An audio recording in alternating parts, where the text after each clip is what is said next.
అందరికీ నమస్కారం. SBR talks channel స్వాగతం. మిత్రులారా, 10th క్లాస్ అయిపోయిన తర్వాత చాలామందికి సందేహం ఏంటంటే రెగ్యులర్ స్టేట్ గవర్నమెంట్ సంబంధించిన ఇంటర్మీడియట్ కాలేజీలో చేరాలా లేదా సిబిఎస్ఈ +1 +2 చేరాలా? దీని గురించి నేను స్పష్టత ఇచ్చే ప్రయత్నం చేస్తాను మిత్రులారా. ఒకటి, ఇంటర్మీడియట్లో మనం ఏం ఆశిస్తున్నాం? సాధారణంగా 2 లక్ష్యాలు ఉంటాయి. ఒకటి, ఇంటర్మీడియట్ చదివి ఇంటర్మీడియట్ తర్వాత మీకు ఢిల్లీ యూనివర్సిటీలోనో లేకుంటే మరెక్కడో ఉండి సివిల్ సర్వీస్ ప్రిపేర్ అవుతాము, లేదా వాళ్ళకి సంబంధించినటువంటి ప్రత్యేకమైనటువంటి వేరే కోర్సు చేస్తాము, లేదా ఆర్ట్స్ అవుతాము, లేదా మంచి కాలేజీలో బీకామ్ చదువుతాము, లేదా సిఏకి వెళ్తాము. ఇది ఒక పద్ధతి, ఒక మార్గం. రెండవ మార్గం అందరూ ఆచరించే మార్గం ఏంటి? ఇంటర్మీడియట్ ద్వారా జేఈ కోచింగ్ లేదా నీట్ కోచింగ్. సో ప్రధానంగా తెలుగు రాష్ట్రాల్లో ఈ రెండవ రకం పేరెంట్సే చాలామంది ఉన్నారు. ఇది ఈ 2 రకాల కెరీర్ ఉండడం కోసము ఎక్కడ చదివితే ప్రయోజనకరం విద్యార్థులకు? మిత్రులారా, మొదటి రకం అంటే ఇంటర్మీడియట్ తర్వాత లేదా +1 +2 తర్వాత మీకు రెగ్యులర్ డిగ్రీ చేయదలుచుకున్నట్టయితే లేదా సివిల్స్ ప్రిపేర్ కాదలుచుకున్నట్టయితే డెఫినెట్గా సిబిఎస్ఈ బెటర్. ఎందుకంటే సిబిఎస్ఈలో ఫస్ట్ ఇయర్ ఎగ్జామ్స్ ఉండవు, తర్వాత సెకండ్ ఇయర్లో కూడా ఓన్లీ 5 పేపర్సే ఉంటాయి. 6 పేపర్స్ ఉన్న మన దగ్గర సంస్కృత్ అట్లాంటివి ఏమి ఉండవు. 5 పేపర్స్ మాత్రమే ఉంటాయి మన దగ్గర. సో 6 పేపర్స్, సో పేపర్ తక్కువ ఉంటుంది. తర్వాత సిబిఎస్ఈలో మంచి స్కూల్ అంటారు, సిబిఎస్ఈ +1 +2 కూడా మంచి ఇన్స్టిట్యూషన్లు చేరినట్టయితే మీకు కోకరికులర్ యాక్టివిటీస్ ఉంటాయి, కమ్యూనికేషన్ స్కిల్స్ ఉంటాయి, తర్వాత ఇంకా ఇతర రకాల స్పోర్ట్స్ మీట్స్ ఉంటాయి. తర్వాత ఇంకోటి ఏంటంటే సిబిఎస్ఈలో కంప్యూటర్ సంబంధించినటువంటి కోర్సెస్ కూడా ఉంటుంటాయి. సో 5 సబ్జెక్ట్స్తో పాటు రెగ్యులర్ 5 సబ్జెక్ట్స్తో పాటు కంప్యూటర్ అప్లికేషన్ సంబంధించినవి కూడా ఉంటుంటాయి. ఎలక్టివ్స్ కూడా ఉన్నాయి. ఇప్పుడు రకరకాల కాంబినేషన్లో కూడా ఎంచుకోవడానికి వీలుంది సిబిఎస్ఈలో. సో కాబట్టి సిబిఎస్ఈ కరికులం వల్ల మీకు ఫ్రీ టైం దొరుకుతుంది. ఫస్ట్ ఎగ్జామ్స్ లేకపోవడం వల్ల కంప్యూటర్ అప్లికేషన్స్ సంబంధించిన సబ్జెక్ట్ నేర్చుకోవచ్చు.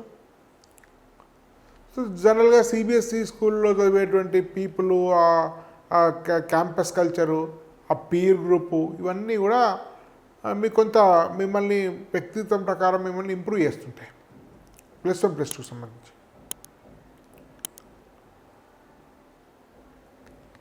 కాబట్టి దీనికి మొదటి రకం వాళ్ళకు సిబిఎస్ఈ చదవడమే బెటర్. ఇక రెండవ రకం అంటే ఏంటి? Coaching oriented. అంటే నామమాత్రంగా వాళ్ళు చదువుతుంటారు 10th క్లాస్ తర్వాత ఉండే ఇంటర్మీడియట్ +1 +2 కానీ అట్లా చదవడమే మాత్రమే కాదు, ప్రధానంగా వాళ్ళ ఫోకస్ అంతా కూడా ఐఐటి కోచింగ్ మీద, జేఈ కోచింగ్ మీద కానీ నీట్ మీద కానీ ఉంటుంది. సో వీళ్ళు స్టేట్లో చేరాలా లేదా మీకు సిబిఎస్ఈ చేరాలా? ప్రధానంగా ఎవరైతే జేఈ మీద, నీట్ మీద ఫోకస్ పెడతారో వాళ్ళు ఏ బోర్డు అనేది అప్రధానం, అది ఓన్లీ సర్టిఫికేట్ కోసం. సిబిఎస్ఈ అయినా స్టేట్ అయినా కూడా పెద్ద డిఫరెన్స్ లేదు. మీ కోచింగ్ ఎక్కడ బెటర్ దొరుకుతున్నది ప్రధానం. సో కోచింగ్ ఇక్కడ మీకు మంచి క్వాలిటీ ఉంటుందనేది గమనించాలి. ఎందుకంటే ప్రధానంగా సిబిఎస్ఈ సర్టిఫికేట్ కానీ స్టేట్ సర్టిఫికేట్ కానీ దానిలో నేర్చుకునేటువంటి ప్రత్యేకమైన స్కిల్స్ అనేది ఇక్కడ ప్రాధాన్యత అంశం కాదు. ప్రాధాన్యత అంశం ఏంటంటే ఎలాంటి కోచింగ్ ఫ్యాకల్టీ ఉంది, ఎలాంటి మెటీరియల్ ఉంది, ఎలాంటి హాస్టల్ ఉంది, మనకు ఉండేటువంటి పీర్ గ్రూప్ ఎట్లా ఉంది, ఇండివిజువల్ కేర్ ఎంత ఉంది, పర్ క్లాస్ స్ట్రెంత్ ఎంత ఉంది, వీటి ఆధారంగా నిర్ణయించుకోవాలి. అంటే కోచింగ్లు ఉండేటువంటి ఫ్యాకల్టీ కానీ కరికులం ఆధారంగానే మనం చూజ్ చేసుకోవాలి. సిబిఎస్ఈ అయినా స్టేట్ అయినా రెండింటిలో ఒకటి. మరొకమైన ముఖ్యమైన అంశం ఏంటంటే సిబిఎస్ఈ ఏంటంటే ఇంతకుముందు ఉండే ప్రత్యేకం అంటే ఈ మీకు 10th క్లాస్ తర్వాత మీకు మార్చ్ ఆ ప్రాంతంలో ఒక ఎగ్జామ్ కోసము దాదాపు ప్రాక్టికల్స్ ఎగ్జామ్స్లో ఒక 10 రోజుల సమయం పోతుంది. సిబిఎస్ఈ +1 అనేది డొమెస్టిక్ ఎగ్జామ్, +2 మాత్రమే బోర్డ్ ఎగ్జామ్ కాబట్టి మీకు ప్రయోజనకరంగా ఉంటుంది. కాబట్టి కోచింగ్ జేఈ కానీ నీట్ కానీ వెళ్ళే వాళ్ళకు ఎక్కడ ఫ్యాకల్టీ మంచిగా ఉంది, ఎక్కడ మీకు వెళ్తే మీ సీట్ వచ్చే అవకాశం ఉంటుంది, ఎక్కడైతే మీరు అడ్జస్ట్ కాగలుగుతుంది చూడండి తప్ప స్టేట్ అయినా సిబిఎస్ఈ అయినా రెండు సమానమే. మీ 10th క్లాస్ 2 సంవత్సరాలకు మీకు ర్యాంక్ ఎంత వచ్చిందని అడుగుతారు తప్ప మీరు ఏ కాలేజీలో చదివారు, మీ సర్టిఫికేట్ ఏ కాలేజీ అనేది ప్రాధాన్యత అంశం కాదు.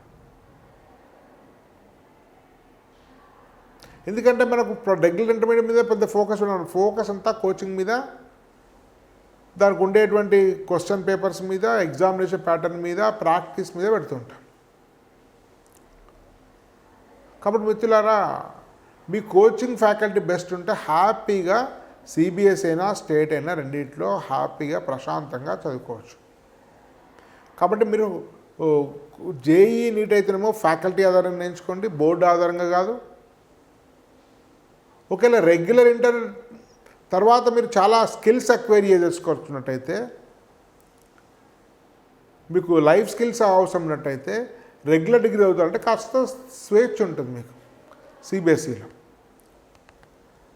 కాబట్టి ఓవరాల్గా మరొక ముఖ్య విషయం ఏంటంటే, ఒకప్పుడు సిబిఎస్ సిలబస్ వేరే, మీకు +1 +2 సిలబస్ వేరే, రెగ్యులర్ ఇంటర్మీడియట్ సిలబస్ వేరే ఉండేది. కానీ ప్రస్తుతము సిబిఎస్ఈ +1 +2 సిలబస్లో 90-95% సేమ్ టెక్స్ట్ బుక్స్, సేమ్ పద్ధతి. మరొక అపోహ ఏంటంటే సిబిఎస్ఈలో పాస్ కారని, దానికి సిబిఎస్ఈలోనే పాస్ పర్సెంటేజ్ ఎక్కువ ఉంది. ఒకప్పుడు సిబిఎస్ఈ మార్క్స్ వేసేవాళ్ళు పాతకాలం, కానీ ఇప్పుడు సిబిఎస్ఈ చాలా మార్క్స్ వేస్తారు. స్వయంగా నా పెద్ద కుమారుడు సిబిఎస్ఈ చదువుకున్న +1 +2 90% వచ్చింది, 88-89%. చాలా స్పోర్ట్స్ మీద ఫోకస్ పెట్టి చాలా సాదాసే చదివితే 88-89% వచ్చింది. కాబట్టి మిత్రులారా, మనం చేరేమంటారు ఇంటర్మీడియట్ ద్వారా ఆశించే లక్ష్యాన్ని బట్టి ఎక్కడ చేయాలని ఆధారపడుతుంది, ఏ బోర్డు ద్వారా చేయాలని ఆధారపడుతుంది. కొన్ని ఐసీఎస్ఈ మాత్రం కొంచెం డిఫరెంట్గా ఉంటుంది. ఐసీఎస్ఈ సిలబస్ ఏంటంటే మీకు ఐసీఎస్ఈలో మీకు +1 +2 లో మీకు ప్రత్యేకత ఏంటంటే సిలబస్ వేరే ఉంటుంది. సిబిఎస్ఈ ఆధారంగానే మీకు నీట్ సిలబస్ కానీ జేఈ సిలబస్ ఆధారపడి ఉంటుంది. అందుకని అదే సిబిఎస్ఈ సిలబస్ అన్ని స్టేట్ గవర్నమెంట్స్ కూడా తీసుకుంటారు. దాదాపు ఇండియాలో అన్ని స్టేట్ గవర్నమెంట్ సిలబస్ కూడా సిబిఎస్ఈ లాగానే ఉంటాయి. స్వల్పంగా 5% 10% తేడా ఉండొచ్చు. ఎందుకంటే గవర్నమెంట్ ఆఫ్ ఇండియా గత 10-15 సంవత్సరాల కింద నిర్ణయం తీసుకుంది, ముఖ్యంగా సైన్స్ స్ట్రీమ్స్కు అన్ని స్టేట్ బోర్డ్స్ కూడా 80% పైగా సేమ్ సిబిఎస్ఈ సిలబస్నే పాటించాలని. ఐసీఎస్ మాత్రం ఇంకొంచెం ఎక్కువ సిలబస్ ఉంటే డిఫరెంట్గా ఉంటుంది. కాబట్టి ఒకవేళ మీరు జేఈ నీట్ కోసం ద్వారా జేఈ నీట్ ఎంట్రన్స్ రాయడం ద్వారా మీరు సక్సెస్ సాధించాలనుకునే వాళ్ళు, లైఫ్ కెరీర్ ప్లాన్ చేసుకునే వాళ్ళు ఐసీఎస్ చేరకండి. స్టేట్ అయినా సిబిఎస్ఈ అయినా రెండు ఒకటే. ధన్యవాద్. భారత్ మాతా కీ జై.